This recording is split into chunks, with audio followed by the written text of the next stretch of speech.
From Studio 1A in Tampa, Florida, comes a talk show that really feels your pain and tells you like it is.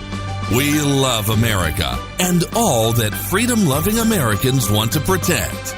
Live from coast to coast and on your radio, it's For the People with Keith Allen. We'll help you survive this thing called life. We're for the people. Whatever your source of stress or strife, for the people is there. Hello, Mr. and Mrs. America. I am Keith Allen and proudly welcoming you to this Monday, August the 28th, 2017's edition of For the People. Hurricane Javi, now a tropical storm out in Texas. New evacuations were ordered in the nation's fourth largest city. Did you know that? Houston, Texas. Rising floodwaters turning Houston streets into rivers, literally navigating only by boat, now threatens dams across the region, while rescuers pleaded for more boats to reach residents trapped in their homes. It is a chaotic situation. It almost looks like something you'd see out of Revelation, end of days kind of thing. It is surreal, literally, to see these images coming in from Texas. Our thoughts, our prayers with the folks. Any way that you can help financially, whether it's $1, as much as you can give. American Red Cross is a great charity, and you can donate online right now to AmericanRedCross.org. What's the weather situation? What can we expect? We hear more rain. Janice Dean with that information. What's going on, Janice? Absolutely. 50 inches, that would be a total, and that would make this the most rainfall that we have ever received in any system across the U.S. at any given time. So that's why we're talking about historic, catastrophic, life-threatening flooding. And you can see on this map here, over 2 feet of rainfall within the last couple of days. In some cases, seeing a year's worth of rain in just a matter of hours. We were seeing rainfall rates of 4 to 6 inches an hour, and already seeing reports over 30 inches, certainly north and east of the Houston area. Houston Hobby reporting over 24 inches. And of course, we will update these totals as we go. Here's the storm right now. And as long as the center of circulation remains west or south of Houston, we will still have the threat for heavy rain. We're getting rain right now in the Houston area.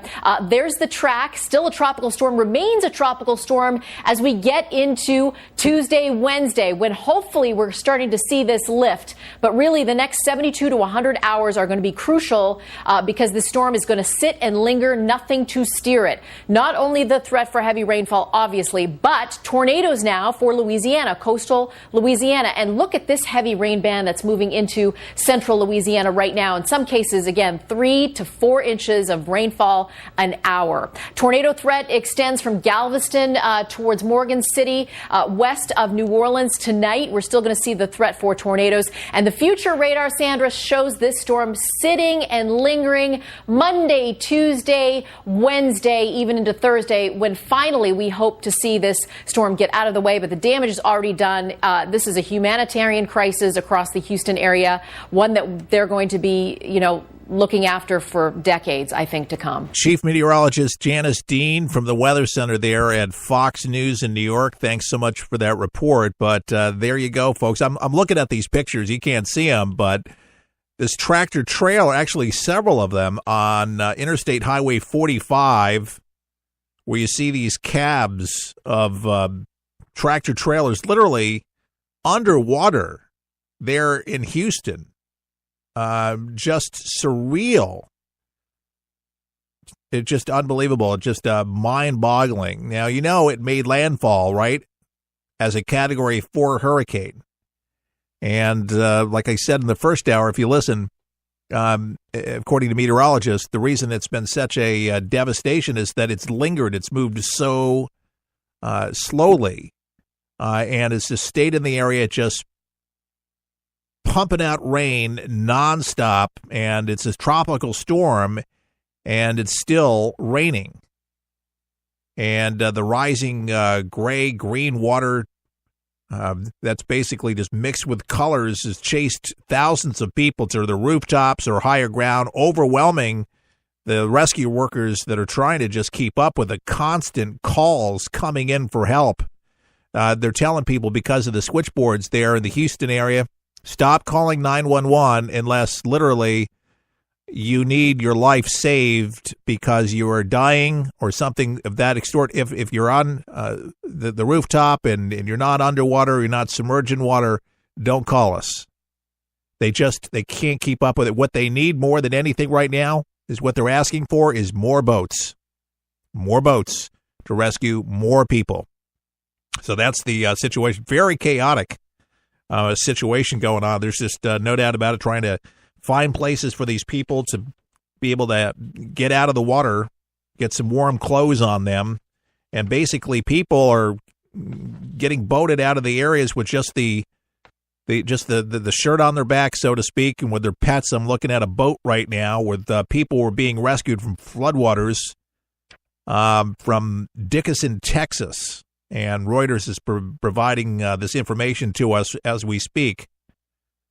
But a new round of evacuations, residents nearing Atkins or Barker reservoirs, they're asking to just leave right now. But volunteers load people into a collector's vintage military truck to evacuate people there. Looks like something from World War II. They're just using everything they can. It's a huge vehicle, very, very high up, just to get people, again, out of the water into safer, higher ground. But they're doing what they can right now. The Army Corps of Engineers, they were dispatched before the floodwaters came, and they started the reservoir released, which had to take place so downtown Houston wouldn't be flooded anymore, but that caused more flooding in outlying areas. Officials in Fort Bend County, located in Houston's southwestern suburb, were issued more widespread mandatory evacuations with the Brazo River levee districts. So it's a mess out there, folks. Pray for these folks. Donate as you can. I know a lot of you probably have family or friends in the Houston area, but I'm telling you, man, the rescuers, they got their hands busy right now, and a lot of the locals that have boats they're lending a hand as much as possible too. But man, historic rainfall in Houston and all over Texas. Forget about just Houston; it's all over. And the frightening thing is, more rain is coming. But the spirit of the folks, any interviews that I've seen right now, the spirit of the people, just incredible. Just incredible. It's a beautiful thing. By the way, the first hour I mentioned that there was a fund that was set up to help people in the greater Houston area. So the Greater Houston Community Foundation, they say, well, online credit card donations can be made at www.ghcf.org. You can just go to that website, Greater Houston Fund right there, the Community Foundation. That's Greater Houston Community Foundation's an acronym for that, ghcf.org. And you can make an online credit card donation and will be assessed a small fee by credit card to make it. Donors have the option of increasing their credit card donations to cover the fee, from what we understand. So there you go. If you would like to give something directly to the Houston area for the Greater Houston Community Foundation, again, that website is ghcf.org.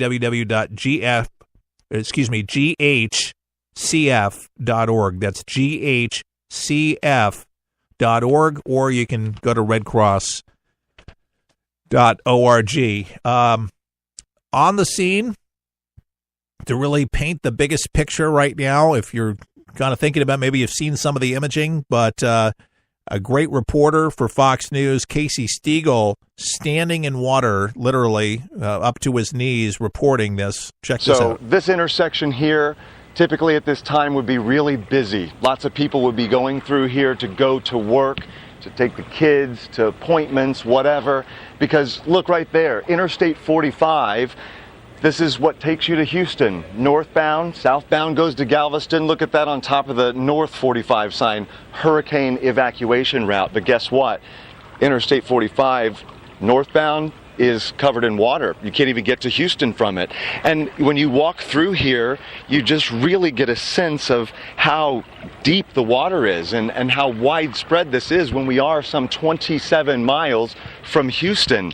And you see the pictures coming out of the metro area itself, and then all the way here, much of the same scene. Boats crashed into trees. You have a number of first responders that, of course, have just taken off here, and they are, there's one right now. See, look, the boat over there. We've got 3 of them, look. So what you're seeing is those aren't first responders, it doesn't look like. Those are members of the community, volunteers who answered the call for help because there were so many calls. Yesterday out on social media, the police department here, they said that they were getting more than 500 calls from people that were just trapped in the neighborhoods all back that way. And you know what? It doesn't matter if you're watching us in Minnesota, if you're in Iowa, or if you're in California, this is your neighborhood. All of you have a little corner here that looks just like this, with law offices, with a CVS, with a bank. And these roads are like rivers. So those boats are volunteers. And there were so many calls for help that the first responders themselves were overwhelmed. So people just started hitching up their boats to the back of their trucks, and they came, and they have been working around the clock. And the work they're doing is dangerous, by the way. Back there are cars that are totally submerged. You can't even see them. And my photojournalist earlier went out with one of these crews, and he was talking about how you can easily run aground and do some serious damage. So people here are going door to door. They're listening for signs of life. They're listening for cries for help. And they're pulling people to safety and getting them to a nearby shelter or linking them up with family. And you stand here, you see it, but it almost doesn't even register. Your mind almost can't even comprehend it. And I've covered a whole lot of disasters. The thing is, there was warning about this. We kept talking about the catastrophic rain potential here, but all of the people that we've talked to say this water came up so fast, and it happened in the overnight hours. So while they were sleeping, they woke up to water rushing into their homes, and they had only a few minutes to grab what they could and get out. Stop and think about that for a second. If that happened to you, what would you grab? What would you do? And so it is just overwhelming because you see so much suffering, but you see people pulling together and helping thy neighbor, and that is pretty powerful to watch. Casey Stegall, correspondent for Fox News, thanks for that report. Folks, that's what it's all about. One father said this while calling 911. He's a Houston father. He says, quote, "How am I supposed to get my 5 small children up on my roof?" I'm not even kidding, folks. How is he supposed to do it? 5 children, bags full of belongings, and their 7-year-old Chihuahua, Missy. They decided to leave once the water in the first story of their home reached their knees. According to emergency management, said the complex wouldn't open up a community building on the site that they had stayed dry as the apartment around it was flooding. So I have no idea why they didn't do that, but they did, which to me, for the life of me, cannot understand it. But after hearing of this father's tale, they luckily were able to get out with a boat hours later. But you got folks coming out by boat, helicopter, and it's just it's a big mess here. Some people were able to get to a hotel that was higher ground, were they able to get up, and some hotels were very nice to let in some families that didn't even have wallets to a little IOU after the storm, after they were able to get their money. Speaking of that, that's what people are going to need, because a lot of people didn't have insurance, and the Red Cross, the president of the Red Cross, David Bradley is his name, is telling us how we can actually make that difference right now? Well, there's the obvious way right